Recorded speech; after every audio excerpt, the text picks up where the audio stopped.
Então, muito bom dia. E é mesmo muito bom dia, como você pode reparar aqui hoje. Bom, primeiro ponto. Eu ontem recebi montes de mensagens, umas privadas, outras mais ou menos públicas, a perguntar onde é que eu estou. Estou no Douro, como já percebeu. Estou na Quinta de Santa Marinha. Isto tem aqui umas instalações muito engraçadas, com vista para o Rio Douro. A responsável chama-se Cidália Lamosa, portanto fica a informação para toda a gente que me fez a pergunta. Só uma questão, não estou a fazer publicidade, os bons exemplos devem ser divulgados, como é o caso da Quinta de Santa Marinha, ao pé de Castedo, mais propriamente ao pé de Favaios, porque há várias Quintas de Santa Marinha por aí fora. Segundo ponto, isto é um belíssimo exemplo de como se consegue dinamizar o interior. Terceiro ponto, quem quiser vir para aqui, por favor, venha com o espírito de não estragar, não é? Isto não são aquelas condições que se encontram nos hotéis de estâncias turísticas, eu não sei das quantas. Isto é para quem aprecia e para quem gosta de sossego, de tranquilidade e conhecer uma realidade a que nós não estamos habituados no nosso dia-a-dia, nas grandes cidades, nomeadamente. Portanto, fica o pedido, não estrague. Bom, segundo ponto desta conversa, que não está aí, mas eu vou acrescentar, é assim. Esta semana ficámos a conhecer o caso de duas gêmeas que viviam numa garagem na Amadora. Literalmente numa garagem. Que não iam à escola, não tinham, desculpa, estava aqui a acertar a posição, não iam à escola, viviam no meio da pior imundícia, falta de condições de higiene, problemas de saúde pública e nem sequer iam à escola, como eu disse há bocadinho. A polícia ou as autoridades já tinham sido alertadas para aquela situação há algum tempo. O curioso disto tudo é que as autoridades não conseguiram localizar aquelas duas miúdas. Até o dia em que parece que a denúncia foi tão explícita que a polícia foi lá, tirou-as e levou para uma instituição. Isto dá que pensar. E dá que pensar isto e outra situação, que é a violência doméstica. Esta semana ficamos a saber que mais uma mulher foi morta, a 18ª este ano, sem que a Justiça e as autoridades conseguissem intervir a tempo. Isto dá que pensar porquê? Porque numa boa parte destes casos já tinha havido participação, já tinha havido comunicação às autoridades daquelas situações. E a Justiça, e não só a Justiça, mas todo o aparelho que existe em matéria social de apoio, seja a menores, seja a mulheres vítimas de violência doméstica, continua a falhar. Hoje em dia, os meios que existem, nomeadamente tecnológicos, é impossível dizer que a informação não circula. O problema aqui tem a ver essencialmente com a coordenação entre as várias entidades e também com a nossa demissão enquanto cidadãos. Porque muitas vezes olhamos para estes casos e viramos a cara para o outro lado. Não pode ser. Não pode ser no caso das duas gêmeas, não pode ser no caso da violência doméstica. Não é só as autoridades, não é só a concatenação entre as várias entidades, é, sobretudo, aquilo que é a nossa atitude como cidadãos.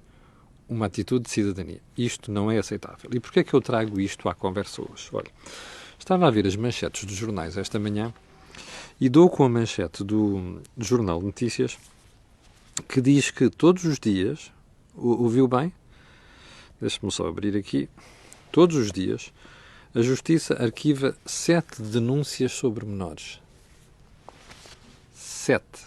Todos os dias. Num só ano, 2.482 comunicações terminaram sem processo judicial.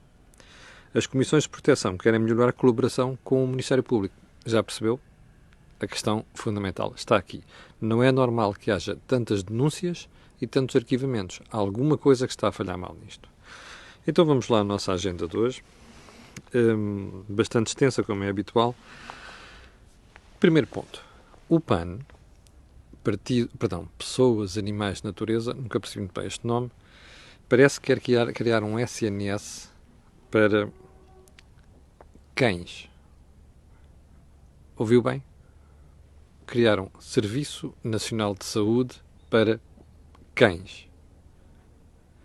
Eu desconfio que dentro de uns tempos vamos ter uma proposta para criar SNS para gatos. Depois há de ser para lagartos. Depois há de ser para pássaros. Raicoparta. Eu gosto muito de animais. Já tive animais. Lido perfeitamente com animais, nomeadamente cães. Sei treinar cães, inclusive. Mas há uma coisa que me choca. Antes de andarmos a propor Serviço Nacional de Saúde para cães e para o Raicoparta, não devíamos terminar o trabalho que está incompleto no SNS para pessoas? Já agora, todos os dias temos notícias de falta de verba para que o SNS para pessoas desempenhe a sua função. Onde é que vamos buscar dinheiro para estar a criar SNS para cães?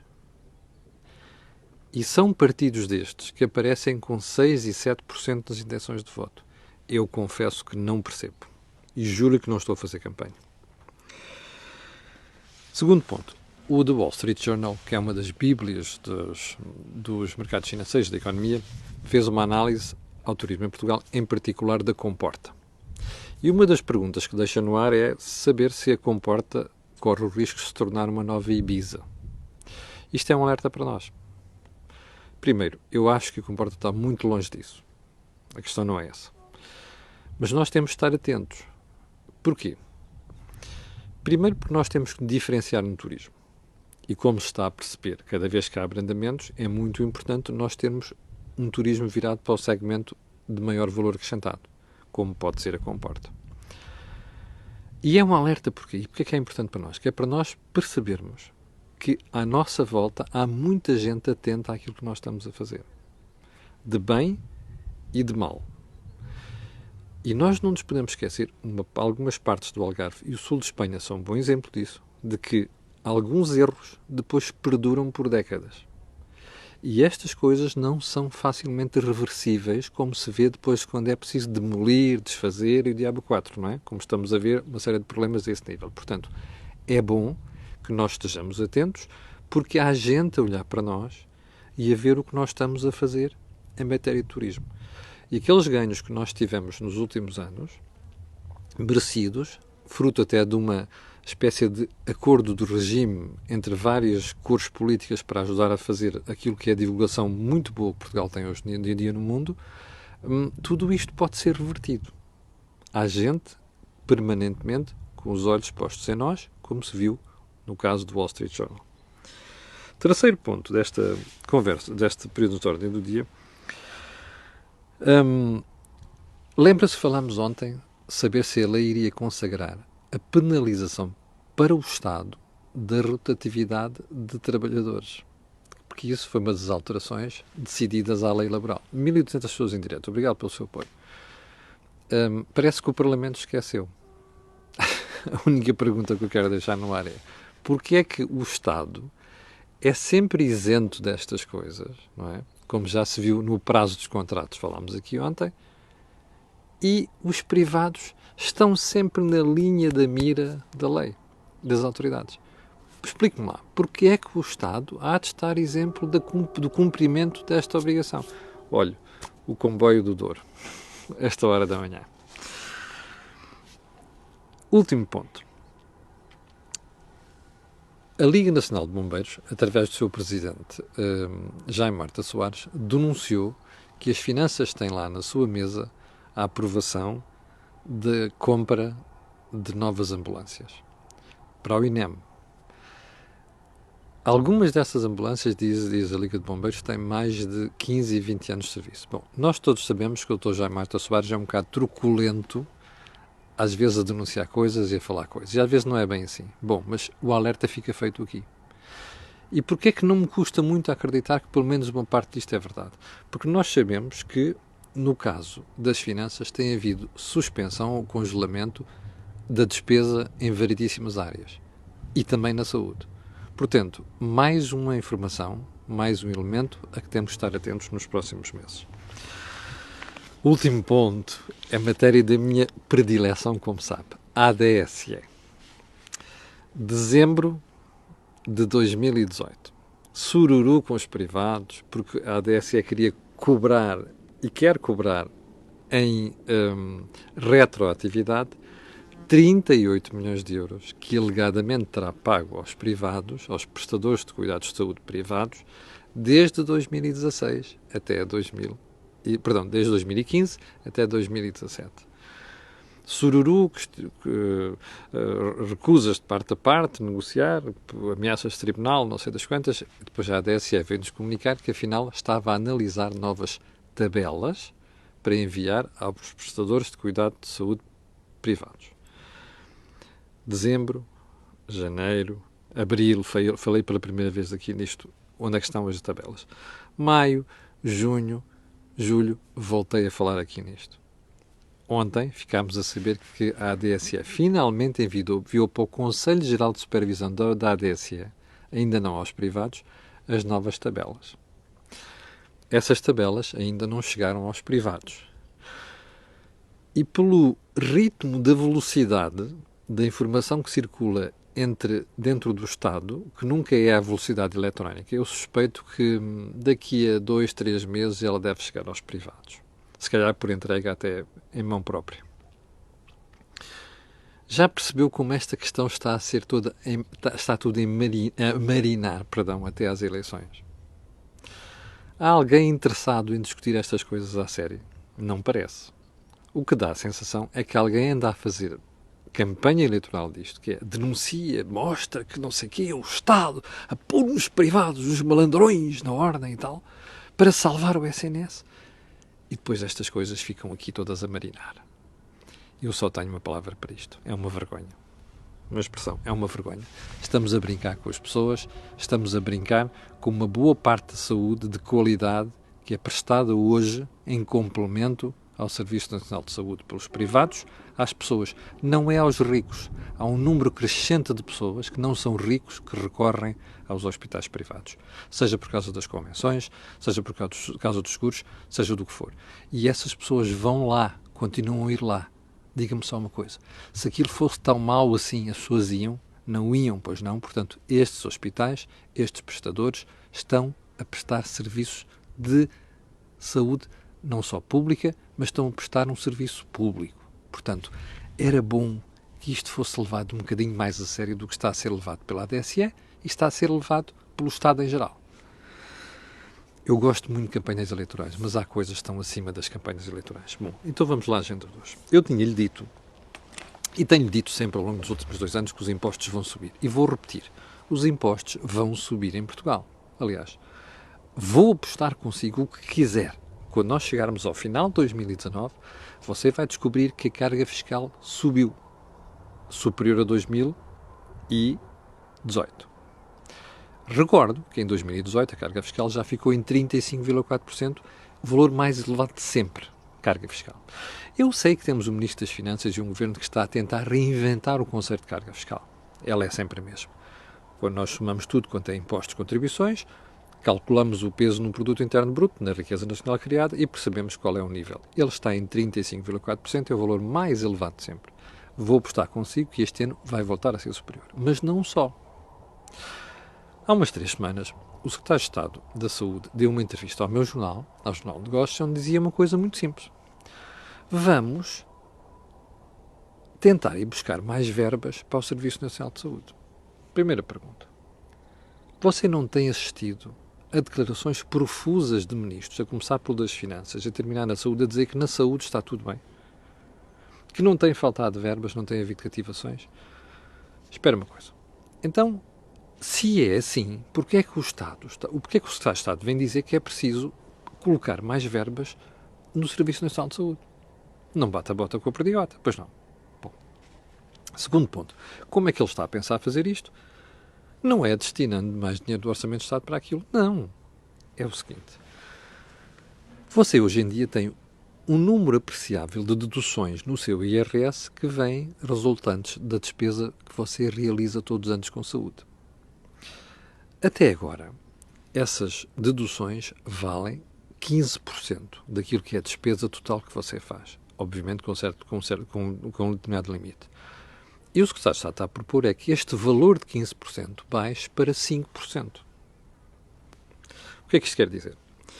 Como tudo isto hoje vem diretamente calculado pelo Estado para a sua folha de IRS, o que lhe vai acontecer em 2021, se isto for para a frente, e eu acho que vai para a frente, é, quando você for ao seu IRS, vai descobrir que as deduções são muito menores. E, portanto, como isto são deduções à coleta, não é matéria coletável, ok? Matéria coletável é todos os seus rendimentos, a qual vai ser aplicado imposto. Coleta é o resultado da aplicação do imposto aos seus rendimentos. Portanto, isto vai uma dedução à coleta. Tem um efeito poderoso no IRS, que você paga ou não paga. Portanto, o que lhe vai acontecer, indo isto para a frente, é que como as deduções passam de 15% para 5%, você passa a ter menos despesa de saúde para deduzir no IRS.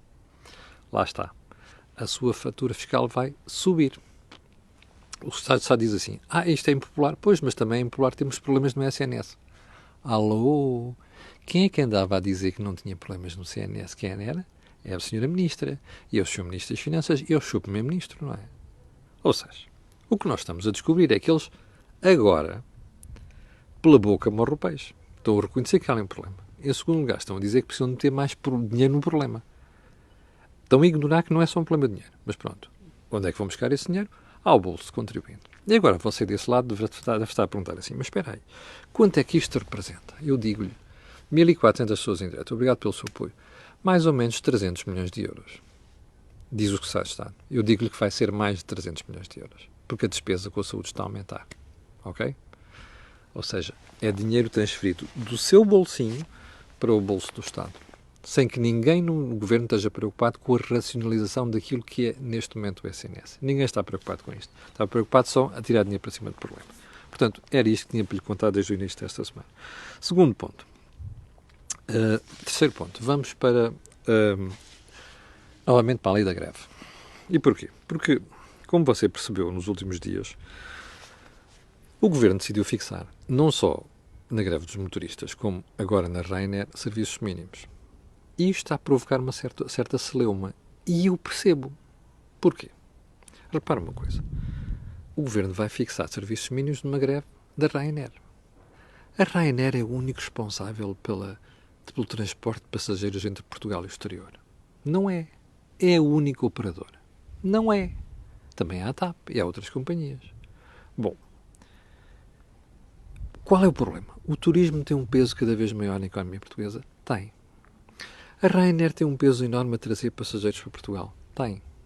Bom, tudo isso é verdade. Mas eu não me lembro de nenhum país da Europa, quando aconteceram greves da Ryanair, haver serviços mínimos fixados. Houve uma série de países onde há greves e não há serviços mínimos. Eu percebo o que é a preocupação, que é como o turismo tem um peso cada vez maior na nossa economia. O governo não quer chatices com o turismo. E não quer chatices com pessoas que vêm e precisam de sair de Portugal. Isto dá má imagem ao país. Bom, mas espera aí. Isso é uma coisa. Estar a utilizar esse argumento para limitar uma greve. Eu, no caso dos motoristas de matérias perigosas, já deixei passar algumas coisas que acho que não deviam ter deixado de passar. Que é a dimensão dos serviços mínimos.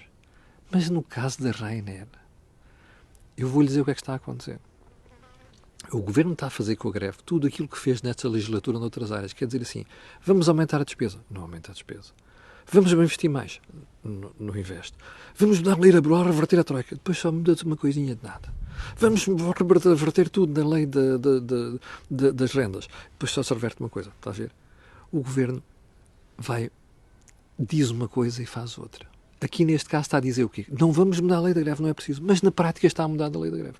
Ou seja, o que está a acontecer é que, na prática, se está a impor restrições à lei da greve que não estão no espírito da lei. Percebe? Ou seja, é preciso mudar a lei da greve? É. Mas tenham-nos no sítio, que é para dizer assim, vamos mudar a lei. O que nunca pode acontecer é um governo, na prática, na sua praxis, estar a dizer que não muda a lei, mas de facto com a sua prática vai no sentido de estamos a mudar a lei da greve. É isso que está a acontecer. Bom, ponto seguinte.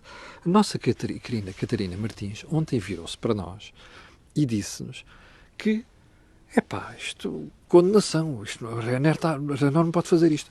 Catarina, não é a Ryanair, é o seu governo. O governo que você apoia e que não esteve no sítio até hoje, em 4 anos, para despedir. Portanto, se a Catarina não gosta do que está a acontecer com as restrições da lei da greve, e eu também não gosto, e não é por estar um governo de esquerda no poder. Se isto tiver a ser feito por um governo de direita, eu direi a mesma coisa, mudem a lei, não façam de conta que não mudam a lei, mas estão a mudar a lei na prática.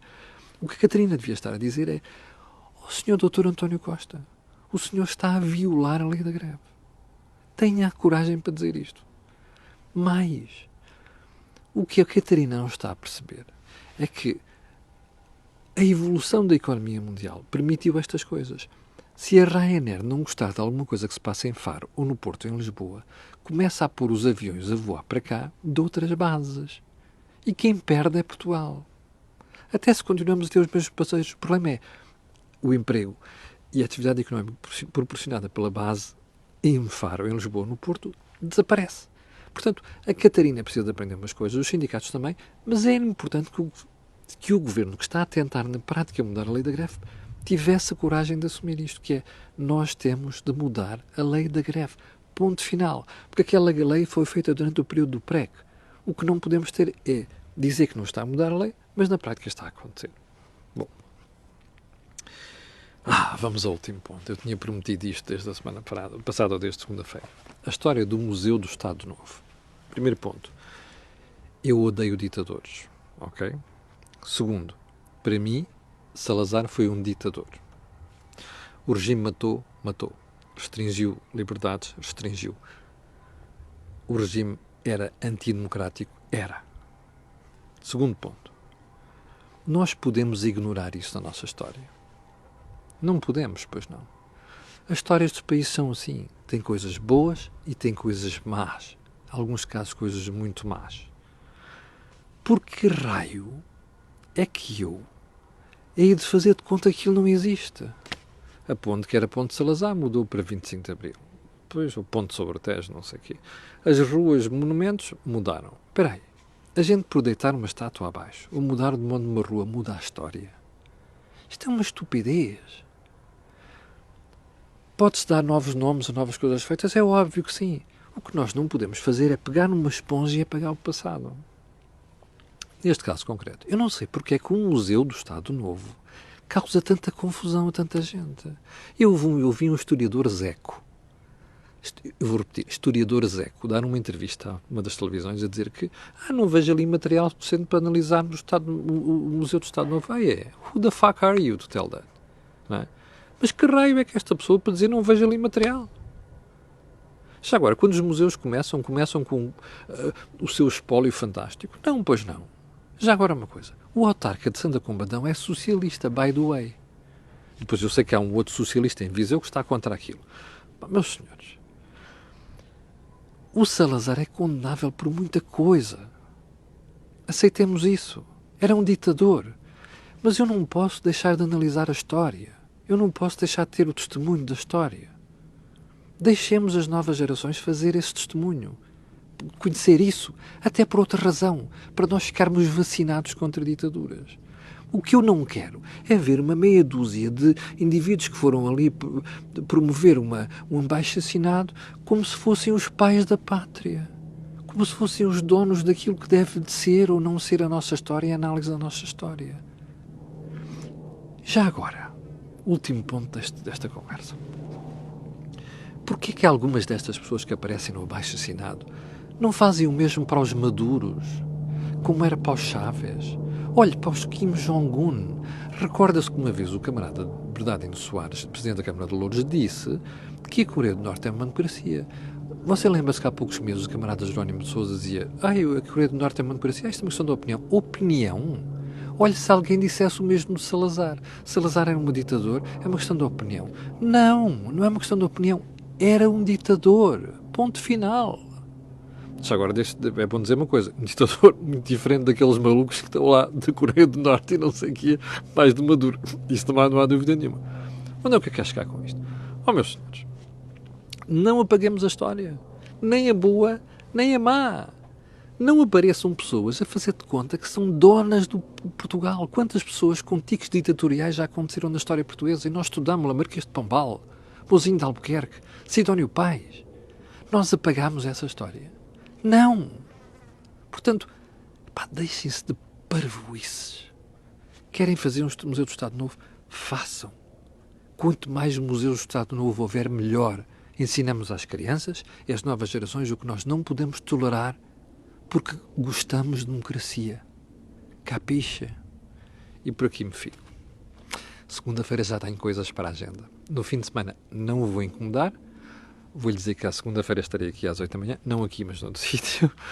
E quanto a nós, olha, vou pedir aquilo que peço sempre. Colocar aí um gosto e fazer partilha nas redes sociais, porque aquilo que você ouve aqui não ouve em mais sítio nenhum.